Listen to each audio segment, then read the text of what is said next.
welcome to the HJ Testimonies. And here I am with Kuya Victor, And I'm with Ravy. and we are the guests today. I would like to introduce myself. I am Ravi Malaza. I am a member of the Family Federation for World Peace Unification Philippines, and I am missionary before. Then I am now working and currently working with Hainu. So yeah, that's on me. And okay. Hi, I'm Victor. You can call me Vic for short. I'm also associated with Family Federation Philippines. I used to be a youth leader for 7 years and now currently a corporate slave. So, We are currently working for higher purpose then. Yeah, that's who we are. By the way, we haven't talked yeah, personally on a deeper in level, different levels. Don't have any interaction before. not much. Pero nakikita ko si Kuya Victor as highly respected ng mga brothers natin and sisters, no? When you see Kuya Victor, you will stop titigil ka like, you will greet, no? Pogi ko kasi. Ayan. So, regards, no, sa lahat ng mga pogi nating mga kuya. And Including Ravy. yeah, and our previous speakers then and behind sa working team. So, yeah, we're very grateful to be here. Yeah. So basically, this is HJ Testimonies, but the producer or the creators of this channel wants to put a little bit of twist where we also talk about different topics and different things. Magaganda yung mga stories ng mga families, like how they met, how they sort of like love each other, and how they raise their children. This is probably a different twist. Yeah. Obviously, you're married now, right? Still don't have a kid. Wala pa. I'm married, but my wife and kid is in Japan, so that's a unique dynamic as well. Okay. But yeah, we're probably gonna give like a different twist. Yeah, I hope you enjoy this episode. So, siguro a little bit of background. Siguro ako na muna magtatanong. Yeah. Siguro for those who don't really know you, what type of family do you have? Yeah, so my family came from the province, no? Sa Bacolod. And mga probinsyano yung mga mama ko. Pumunta sila dito to make a living talaga. Like, nasa marginalized community sila, like hirap ng buhay. Then they went here and they're so focused on meeting bills, kailangan kumita, kailangan ng pera. And growing up, it highly affected me on how my upbringing was. And it includes na sa bahay is may mga arguments dahil sa hirap ng buhay. And I see growing up yung parents ko is masaya sila kapag merong pera. Because meron kami pagkain, masaya kami, may pagkain kami, may gastos kami. And growing up doon sa teenager ko, nagkaroon siya ng effect sa akin na on an early age, I was part of the child labor na nag-work ako sa piano, nililinis ko yung mga keys, yung machine. So, for one day, I only earn 100 pesos. Pero ang laking tulong niya na sa akin dahil nakakabili ako ng ulam, baon ko, school. So, it affects me on who I am na kailangan magsipag. And I sacrifice my childhood na to play and to make fun. So, nakafocus ako to make a living. After that, I met the church. Tapos, I was given an idea of a promise of our church na to have an ideal family. And to have an ideal family for me is I have to leave all the past behind me, including yung scarcity, yung hirap ng buhay. So, in the same time, yung magandang relationship ng parents ko. That kind of promise helped me to commit sa community natin. And right now, I'm married nga. How many So, years na? 1 year, no, 1 year. So, I'm married in the Catholic Church, but here I was blessed on April 15, 20, no, April 25, 2021. That's our marriage blessing. Yeah, that's my background right now, and we will uncover. You will know more about who I am later on. But yeah, that's my family. Hindi ako naging member sa church like pagkapanganak ko. So, I met the church around 17 years old. Family background. So my mother is Malaysian Chinese. Her ancestors were from mainland China, which they migrated to Malaysia. Yeah, and that's where my mom grew up. And of course, she also met the movement there when she was young. And but my dad was born in Cebu, but raised in Mati in Mindanao. So very unique dynamic, so to speak, because it's a Chinese and a Filipino building an ideal family, so to speak. I guess for me, family background wise, yun yung general idea. But I guess for me, the struggling identity would be is that I've never been to my father's hometown. Hmm. So I do not really have a good idea of who my father is or who my father was. Mm. So I think growing up, that was partly puzzling. Kasi I think as a person, understanding your roots is somewhat important. Now that I'm older, I feel like it's important na as you grow as a person that naintindihan mo yung roots mo. Mm. And so I never really got to go to my father's hometown. And I also never really got to visit my mother's hometown. Although I've been to Malaysia, but I just got to see Kuala Lumpur. Mm. So, sabihin natin, my identity crisis. At the same time, I would say na I'm a little bit uncultured. Kasi Mm. for example, when it comes to Filipino food, natutunan ko lang kumain ng pares nung college. Nice. Mga ganun kasing bagay, di ba? Yung mga street foods kasi, hindi ako nilalabas ng parents ko to eat those kinds of foods. Yung everything nasa bahay na something like that. So, parang napapuzzle ako when it comes to Filipino culture. Mm. Even Chinese culture, so to speak, I don't even speak Chinese. So, yung parang kolorum ko. Ganyan. So, I guess yun yung main concern ko sa family ko. Siguro lastly I would add is that, yun nga, I do not have a good idea, not really like a better understanding of who my parents are Mm. because they are also barely at home. Pero I would say somehow they were able to make it work. Mm. Yeah, raising 3 kids ain't easy, diba? But despite their differences in language, culture, and a lot of differences, somehow we're able to make it work. Nice. When it comes sa start tayo ko sa ideal family. Mm. So, having that kind of multicultural and somehow you're inconsistent when it comes to ano ako ngayon, like your identity. Yeah, Does it affect sa pagka making decision as teenager? yes, kasi growing up, nire-raise ka kasi like with the ideals, 'di ba? Mm. You should not mingle or Mm. parang not necessarily mingle but like be with the general crowd. You should Oh, also stand out. okey. May mga times na gusto kong mangyari yun. I'm half Chinese, like Mm. this. Pero may mga times na ayoko. Kasi nagiging ka rin, subject to bullying ka din. "Uy, Mm. half Chinese ka, ching chong, what's up?" Oh, Ganyan, 'di ba? in school o public school or our school? Luckily I went to a private school. Mm. Pero yung private schools kasi around when I grew up, when I was in elementary, yung parang may mga rich kids kasi.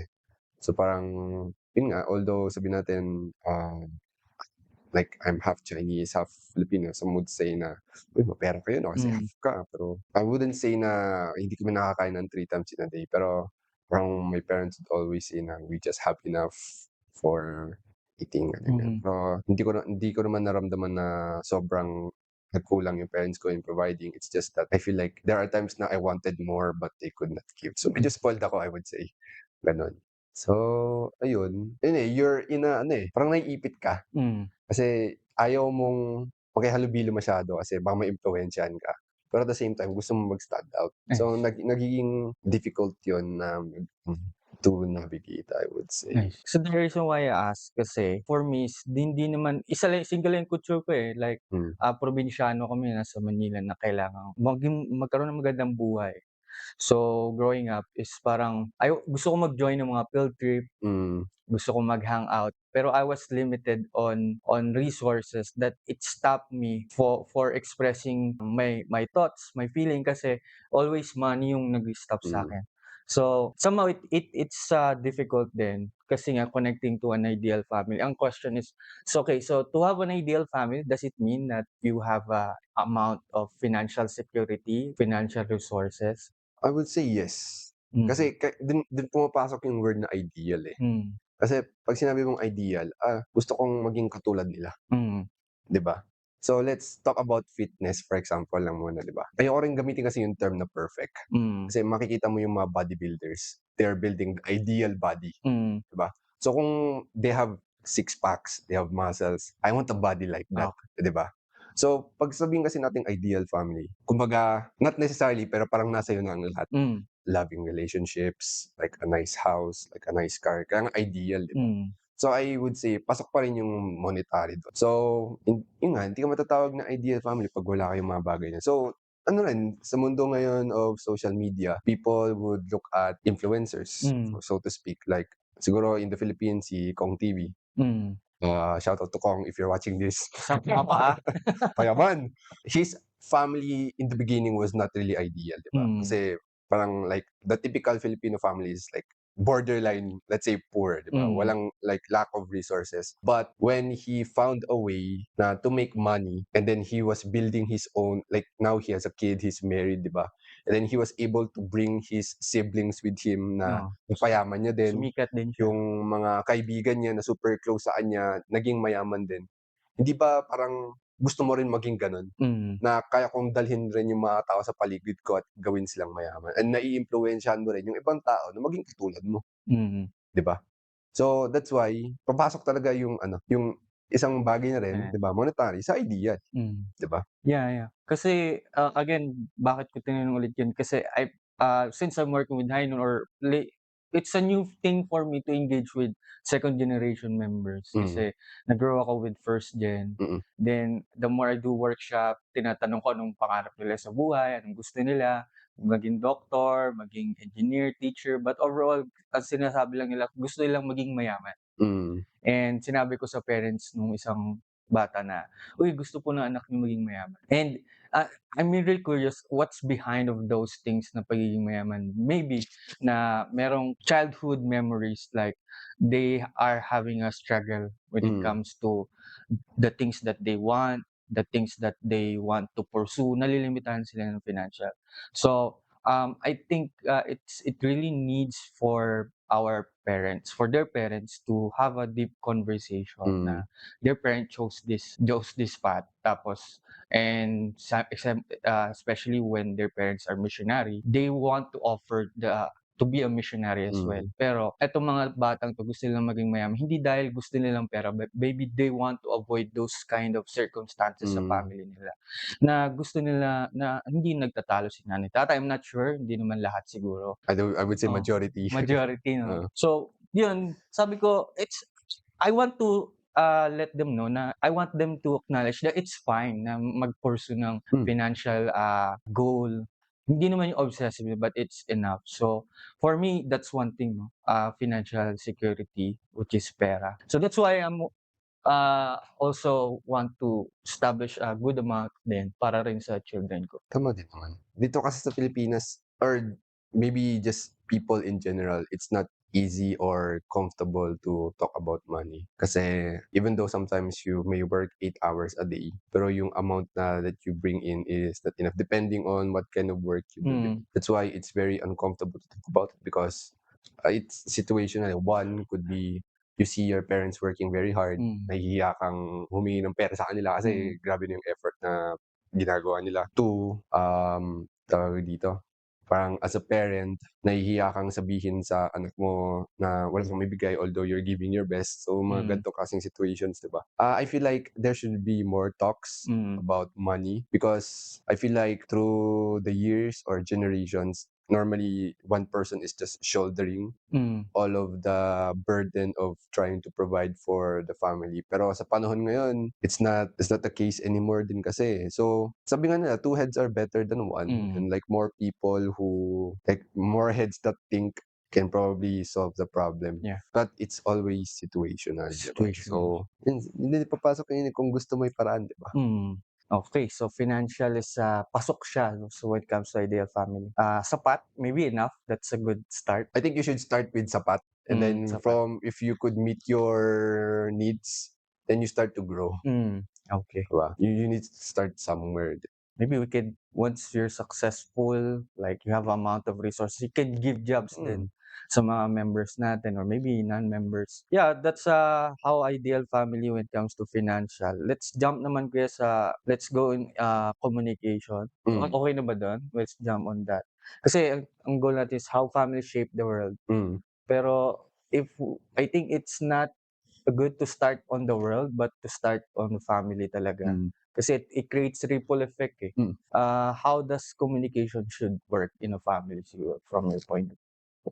It's funny to think na ano yun, eh, communication is key. Hmm, Pero a lot of us struggle with doing that because a lot of people can easily get offended when we say something to them. Like going back to the topic of money, "Ma, puwedeng pahinging pera, kailangan ko kasi for my school project," ganyan-ganyan, mm, and then sabihin ng nanay mo, "Wala na nga tayong makain, hihingi ka pa ng pang-project mo," ganyan-ganyan, 'di ba? Gano'n. So, it's difficult to communicate in that sense 'pag if like everything is being shut off kaagad, 'di ba? So, I guess in terms of communication, I'm not an expert communicator per se, pero it should be like somewhat we need to learn how to be open when it mm, comes to communicating. Like, ako kasi normally I tend to shut off people when they tend to ano, eh, for example, pabatiin ako, "Kuya, good morning, may kailangan ka 'no?" It's automatic shutting off something, eh, parang may kailangan 'to oo, sa'kin, 'di ba? So, parang at the same time when someone greets you, good morning, hope you have a nice day din," and then parang starting off nice.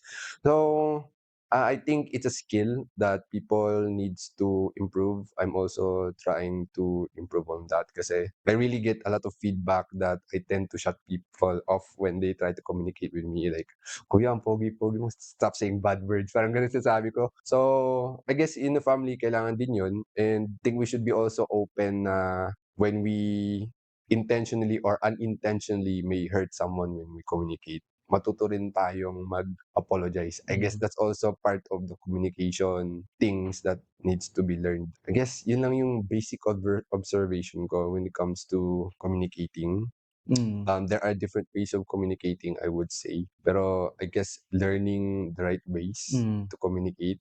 I mean, we could watch people how they communicate, then ayun nga, get the best things from them, then just leave the bad things behind them. Ganun. So yeah, how about you? mm. How would you look at it per se in terms of communicating? Yeah, sa communication kasi is parang ang gusto ko palagi ako yung maintindihan, eh. Ah, okay. Oo, parang intindihin niyo ako, so ito sasabihin ko. Mm, So when it comes to my parents, like, when I tell something, madalas hindi nila nagustuhan. So, let's say na, yun nga, field trip. mm, Gusto ko sumali sa field trip kasi ganito, kasama yung mga classmate ko, masaya. There's an assumption na dapat, pagbigyan niyo ako. And on the days go by, na-realize ko na it's better to seek understanding before being understood. And when it comes to my parents is hindi ko nakita, hindi ko naintindihan na our family came from this kind of, situation na we can even afford paying, field trip dahil naghihirap kami nun. But for me, I felt na when I was a children is, parang, merong unmet emotional needs for me to being seen and being heard. And I didn't realize that it create an habit 'no, from being children, teenager, and 20s and right now may asawa na ako. Meron nadadala ko 'yun, mm, na I tend to, na maintindihan ako kaysa intindihin ko yung nangyayari sa kanya before I mm, create demands, respect. So, it always start with understanding someone. Bakit kaya niya sinabi 'yun? 'No, nasaktan ako pero what's behind of that, 'no?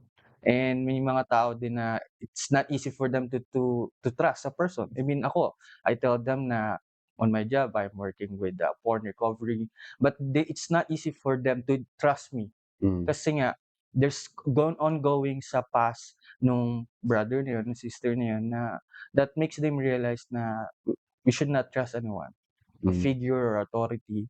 So, I think that's my rule, seek understanding before being understood. It's one way of Mm. communicating then. Like I said, multiple ways on how you communicate. I just realized pala 'no, I understand we may also have international viewers. Sorry if we're suddenly speaking in Tagalog. Oh, okay, okay. I just realized that at the moment.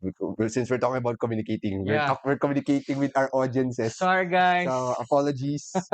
Our emotions may Yeah. got the best of us, but yeah. One thing is I would like to add since, maybe I'm not part of the group, but, there are a group of, teenager that, they are being influenced of the culture of, girlfriend and boyfriend, Mm, 'no. So, even though hindi nila sabihin sa parents yun, they felt it. They are being pressured na kailangan nilang magkaroon ng girlfriend or boyfriend or even to make a story mm, para ma-accept ka ng, ah, other people, which is sa culture natin is we're not advocating that on a early mm, stage, 'no. So, when it comes to communication, ang parents is madalas sabihin nila, "Bawal kang mag-girlfriend and boyfriend, kasi sinabi ko." 'No? So, on that kind of ano, sa mga anak, they felt that they are being controlled by rules. Mm, And imposing rules, imposing restriction without emotional support sa bata, it felt a control para sa kanila, and nawawala sa kanila yung presence of their parents to provide emotional support, mm, na kung saan ay nawawala yung connection ng bawat isa. mm, Instead ang nakikita nila is that my parents is controlling me. mm. And I think, on my end, na-realize ko na they may experience it, pero mas kailangan ng bata is yung when they're struggling, they can speak to someone. That's where open communication comes in. Mm, Because as I mentioned earlier, a child may go to their parent and say, "Ma, pa, I have a crush on someone," and then mm, suddenly the parent would say, "No," mm, like cut, mm, right? So there are two instances where people told me stories about mm, this, where some parents were openly communicating yes. regarding this. One case is one brother. He told his father that he's like developing emotions for this certain girl. Then the father told him, "Okay, go ahead, experiment with what you Mm, feel and what you think about this girl, and let's see what will be the outcome of that." mm, Then this brother started to talk more with this girl, got to mm, know her more. Then apparently continuously reported to the father. In the end, the emotions went away because I think in terms of open communication, you would ask your child, "What do you like about this person? mm. He's funny, he's handsome, maybe has money, I don't know." Something like that. But because of that open communication, what do you like? And then understanding more what you like about that person, instead of like really suppressing your feelings, diba? Yeah. And like totally understand how you feel. It's not like you would immediately, just because you like someone doesn't immediately you would date someone, Mm, diba? That's always the assumption. So in the end, the emotions or feelings that he felt, mm, disappeared. Second case was sister mm, who openly talked to the mother naman. Then the mother just listens without really asking so many questions. Ah, I see. So you like yeah. that, like that. Like that. So the sister was just able to openly uh, tell about the crush, Mhm. na to the point na nagsawa na siguro yung ina rinig dun sa kwento about the crush. Then these are cases where what you call this, it was controlled, so to speak, because that way, I guess, for future reference in terms of Mm, matching and blessing, if members are watching this, if your child gets to express about the person that they like, it would mm. be easier for you to find the right partner for them in the Nice. future than because it's important for you to understand your child as well. And as a child, you should somehow also understand your parents. That's where open communication comes in. But it's really the difficulty or struggle with in terms of majority of the people I know, because the communication is never really open. Like immediately stop. Cat talaga. Yeah. So I guess that's where you should start. Like, what's your favorite food? I like pizza. Why do you like pizza? Because it's very fluffy. Like, you Mm, give more details, diba? That way they could develop their, how to say, way of thinking. Then, mm. because later on when they're adults, that sort of like forms them to the type of adults that they would become. Diba? Nice. Ganyan. I'm blown away na I mean, finally I was able to talk sa mga ganitong Yeah. communication when it comes to crushes, kasi Mhm. it happens, eh. The more you deny it, the more it became bigger and a monster sa inner self mo. Mm. And I think regarding to establish an ideal family, it's very important to establish the autonomous of the children. Like freedom siguro Mm. na to process ano yung nararamdaman nila, Mm. ano yung iniisip nila in their own way. Mm. And hindi mo sila papangunahan o kokontrolin. And that creates a big bond, eh, sa parent and children na you're giving them a chance to make a decision, hindi lang sa crush but on choosing their dress, anong gusto nila. Hindi yung, "Etong magandang damit para sa'yo." Mm. Like, gusto ko yun. Gusto ko yung damit na yun. Tapos when it comes to, appreciating people, ang galing niya mag-drawing, ang galing niya mag-sing 'no. And the more you identify yung mga attributes na nagugustuhan mo, the more you will build your standard, setting healthy boundaries na kapag when you're choosing your partner, I want this kind of qualities. Mm, So, I think it helps sa blessing natin na hindi lang sila they are being pushed or controlled. So, yeah, ay eto na nga yung ano parang nagiging rebellious sila kasi hindi nila nakukuha yung gusto nila. Kasi being a children, hindi na nila na-exercise yun. mm, And kapag in-express nila in a teenager stage, maybe adult, it's rebellious na kung saan it creates more damage sa kanila kasi it damages yung relationship nila sa family nila, sa community nila. Marami na silang friends and figures, elders na na-build yung relationship. So, 'pag 'pag gusto nila yung isang bagay at against sa lahat ng support ng community niya, it's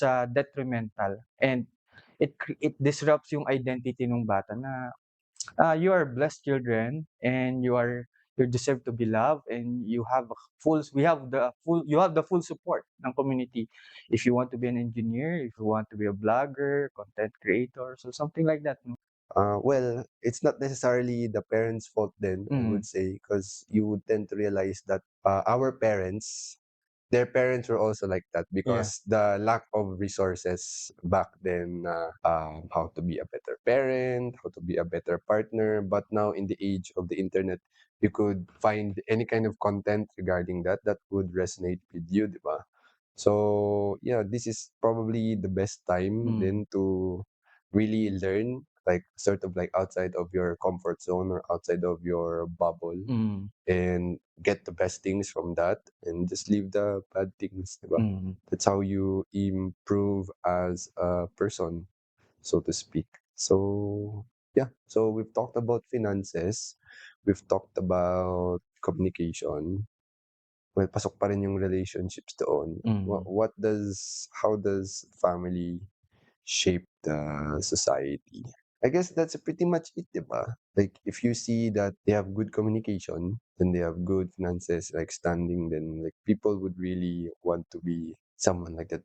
Drop in the comment section below if you know other mm, things. What would make an ideal family, 'di ba? Ganyan. Maybe they are giving back to the community yeah. because they have more than enough. That's also one good thing. Naging politics bigla, pero that's Ah, also pretty much the same, 'di ba? Because you've been blessed with certain things, so why not share blessings with others then? And so I guess I would ask Rivi, since we've talked about that, although you've mentioned already earlier, like about an ideal family. mm. How do you picture your ideal family? Yeah, so when it comes to ideal family, it's very important for me na to leave the baggage 'no, Uh, to leave the baggage na na-experience ko as single and to give them, a life na hindi na nila ma-experience yung pain ko mm, or if let's say trauma or emotional pain. So first is, ideal family is having a good relationship, like open talaga, like we're setting a healthy, conversation when it comes to crashes or making professional choices. And for me, as a sufficient father, na I can provide what my parents were not able to provide, especially finances. So, yeah, finances, emotional support then when they're having a problem. Kasi as a children, I think they need, 'pag naging bata sila kasi or when you see a kid, nakikita ko sila sa ano, hindi sila yung tabula rasa like, the blank state na mm, kung anong bigay mo sa kanila ko-consume nila yun. But they have a given needs that need to provide sa parents. And ideal family or parents, should provide emotional support, freedom to play.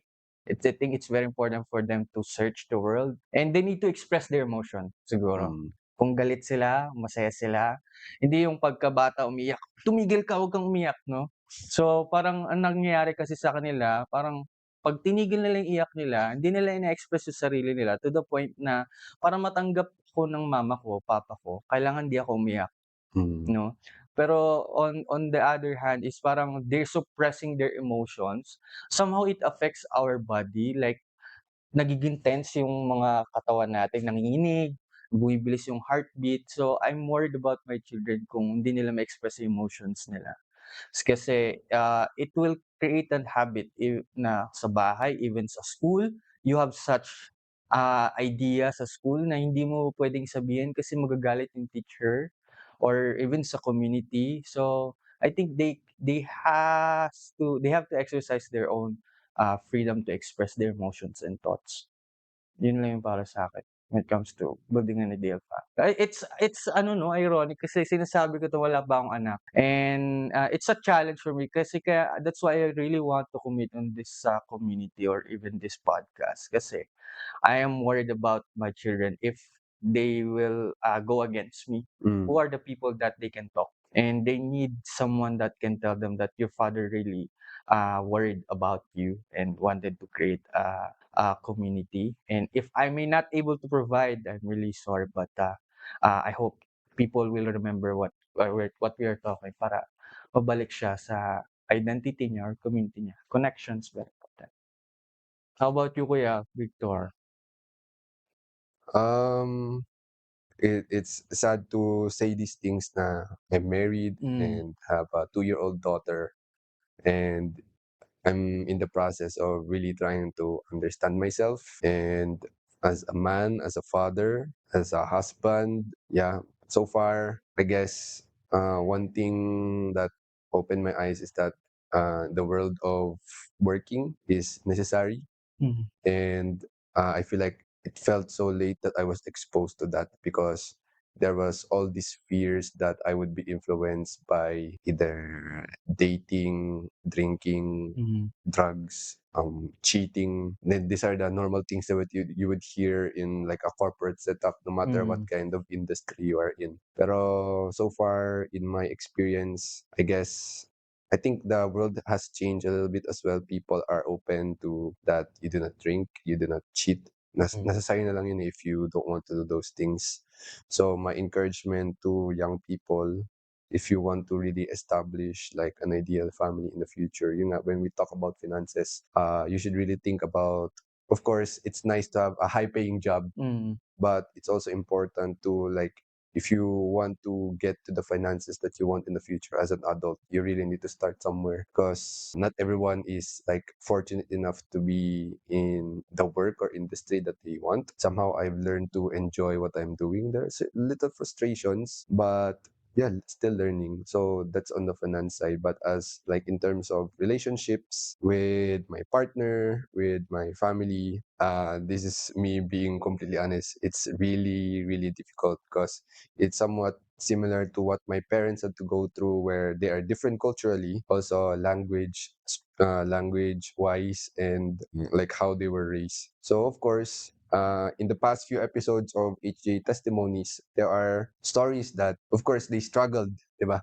If you have watched those, they have struggled with those similar things mhm, as well. And yeah, I could totally relate, but it's also like a different dynamic for me since I'm not with my wife and with my daughter. The honest ideal would be, of course, to be together and trying to understand each other more in terms of our differences. It's just that I feel like it's a little bit of a difficulty finding the middle ground of how we could basically cooperate as partners because at the end of the day it's going to be us raising mm, future children. I do not have a clear answer to that as I am still trying to discover that, and the next reason why I can give a complete answer to that because we're not living together. mm, So I could say what I want. I feel like that would be totally contradictory to what I'm going through right now. So yeah, for now, I'm just really working on building better financial stability for now and trying to work out the communication despite the distance. Yeah, so for anyone who wants to build an ideal family, those are things that you should really work on, mm. I believe, since we have talked about that already. Ayan. So, yeah. Yeah, thank you so much for that part, no? I mean, it's okay to have this kind of conversation dahil we're not hiding, we don't have any shame na because we are working on it, we are responsible sa mga situations natin. And acknowledgement is very important and self-awareness bro. Self-awareness sa mga nangyayari sa atin. I would say It's not the end of the world if you are a struggling family or struggling to create the ideal family that you want. Everyone eventually goes through that unless you have a model that you Mm, are striving to copy or to be better. I guess what's important is that you have a direction, you have your certain sense of identity, and also the right people that surrounds you in order to build or create that family that you want. So all the best. You can comment down below what are your certain struggles with your families, and maybe we mm. could talk about it more in Yeah, future episodes. pag-usapan natin. Yun. Acknowledgement, I think it before healing start, all the pain and trauma should be acknowledged. Mm, Na they have to understand why I behave this way. Dahil sa early childhood trauma ko na merong partner na they're sexually abused and without understanding noon parang nagiging reactive ka in ways na that's why sabi nga nila pag may mga nagawa silang mga mali or even, a killer, di ko kasi maintindihan sarili ko, eh. Parang it just, mm, nag-snap na lang or what. So, seeing those pain need to be acknowledged, then after acknowledge is they have to make peace on it and make a better response when that trigger happens ulit. This the, I feel na mas kailangan acknowledgement on their emotional pain or trauma. Which brings an interesting story that Oo. I've read online. There's this husband who is very religious, and with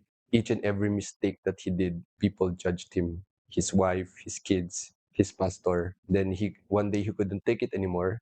He went to a bar and then accidentally spilled Mhm. the beer that he was drinking or whatever drink he was drinking. And suddenly the hostess told him, "Don't worry, it's okay. It's fixable." After that, the man continuously went to the bar. So there's a difference, diba? Hmm, So if we are always judgmental on the mistakes of others, if we do not learn how to acknowledge certain mistakes that they've done, of course, we're not gonna acknowledge murder or hmm, genocide or those kind of things, hmm, diba? Pero like, even the simplest mistakes, diba? We've learned to, okay lang yan. hmm. It's somewhat fixable. It's not the end of the world. Let me help you. Yeah, I think that's gonna be like the major factor that could change a person's perspective on how they approach, how they feel, or how they interact with people. yeah.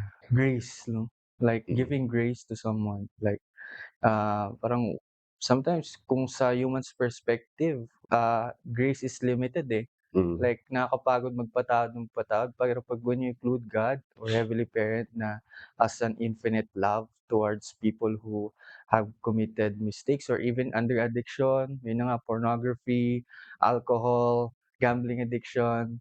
So, they deserve grace na it's alright. I mean, you're in that situation right now. I want you to take a pause and to understand your mind, your heart, and your spirit, what's going on. No, kasi they are trying to escape, eh. Like, if we really understand ourselves, like all 100%, na-realize ko na I can't stay for 5 minutes. Pag mm. naintindihan ko sarili ko because there's so much pain going on in my body. That's why I wanted to fill in those silence with social media, with movies. We learned when since we grow up, we have to survive, eh. Because there's too much pain in our body and we fill in with all of those things that gives us temporary Dopamine. happiness, dopamine, no? And I have a cousin right now na he is adopted and his father died in early age and his mother's have a bad parenting or poor parenting strategy or style, and he cannot do a single household chores without cell phone. He's Mm, washing dishes with cell phone. He's taking a bath with cell phone. He's doing number two with cell phone. All of the things, even in bed, he can't sleep without cell phone. Those noise because he can't really stay on his past because it's too painful. First time I met him, I'm wondering why he act like this way. Then months, 6 months, and I now understand that he can't stay on his past because it's too painful. And I hope that there's the purpose of having accountability partner or someone that can really understand your worst pain and who knows you a lot kasi they will remind you that okay, you're going too far. I want you to grow and to be a man that can deal with emotional pain and face it. I think that's being a parent, no, na we learn how to face challenges and Mm. problems. Or even a kuya, no, when we saw someone na is struggling or she's struggling, she's walking away, I don't see you in the church a lot. What's happening to you? So let's talk, no, because we know that everyone's is going on something that we cannot share talaga because we feel that someone will judge us. But the moment someone give grace, this is the most beautiful thing in the world, eh. And that's why I believe in God because my spiritual parent gave me grace. That is Hannah Mendoza. So she gave me grace, and I'm really fond on her, not because she's beautiful or what, but I really felt the love of God that's going on her and giving to people. So the way she smile, act, and understand. So that's so beautiful. And yeah, that's when it comes to emotional pain, emotional support. If you are seeking for self-improvement, yun nga, as I mentioned, find a community Mm. that could somehow support you. It could be this, it could be a different community. Personally, for me, at the start of the year, I guess you should also learn to exercise. Yeah, In terms legit. of self-improvement talaga. For me, Exercise. at least because I'm also very busy with work, but at least I try to go on a jog once a week during my rest days. And before, I really do not understand why people, they say they feel good when they sweat after the exercise. But going on the jog for almost at the start of the year, I think I did three times for like every weekend. Somehow nagigets ko na siya. You suddenly have like a clear mind. Mm. Then because majority of the time when you're at work, you're just sitting down, you're in an office, like aircon siguro, you're not sweating, di ba? Mm. Pero that time na you're jogging around, hindi naman kailangan dire-diretso ako nag-jog eh. Sometimes you just take a walk, reflect, and then suddenly you feel that burst of like run, and then take a rest, walk. Probably while listening to a podcast that for Mm. self-improvement and stuff like that. By the end of everything, you have a clearer mind, you've sweat, you feel a little bit better, and you have like you probably have the strength or energy for the next week again. Yeah. So personal, I'm not totally perfect in that sense. I was not able to do my jog for this week because I got sick. But next week when I'm feeling better, I'm gonna start jogging again. I Mm. don't know if I wanna document that. But also I was inspired by one brother na he took his self-improvement journey seriously. And then from a very skinny guy who took health seriously, like just every day showing up, parang nagano siya, just lifting weights, like so buff. Wow. Suddenly, that he used to be so shy. Suddenly, when we talk, he's like full of confidence. Of course, having a community that you could relate to could be helpful.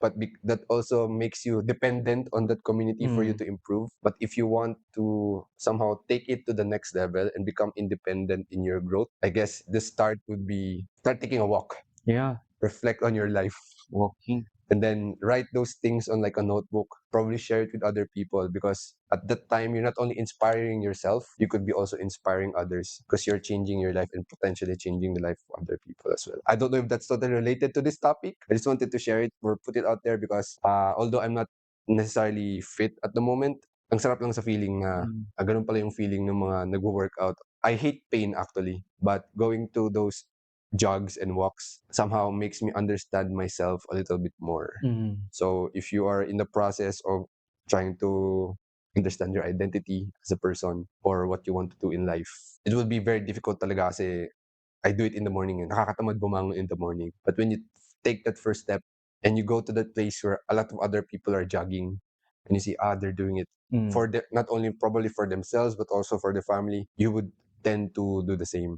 So people would say, I don't want to do it because I don't have anyone else to do it with me. But once you go to a certain place where people are like doing the things that you want to, parang mapipilitan ka lang na gagawin mo na rin yung bagay niyan. Yeah. Tapos na yung New Year, hindi mo nagawa yung New Year's resolution mo, kaka-Chinese New Year lang. So you have a second chance with your Okay, yeah. New Year's resolution. Start na 'to.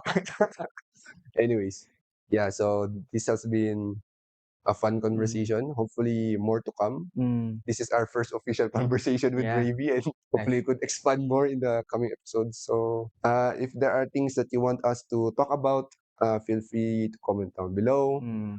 You could also message us personally. The producer will probably add our social media below Yeah. somewhere there. So Dito, dito. somewhere here, I don't know. Yan. So, yeah, thank you for watching. We'll probably see you in the next one. Yeah. Subscribe, comment down below, and follow us. So, it's a nice conversation. So, thank you, Kuya Thanks. Victor.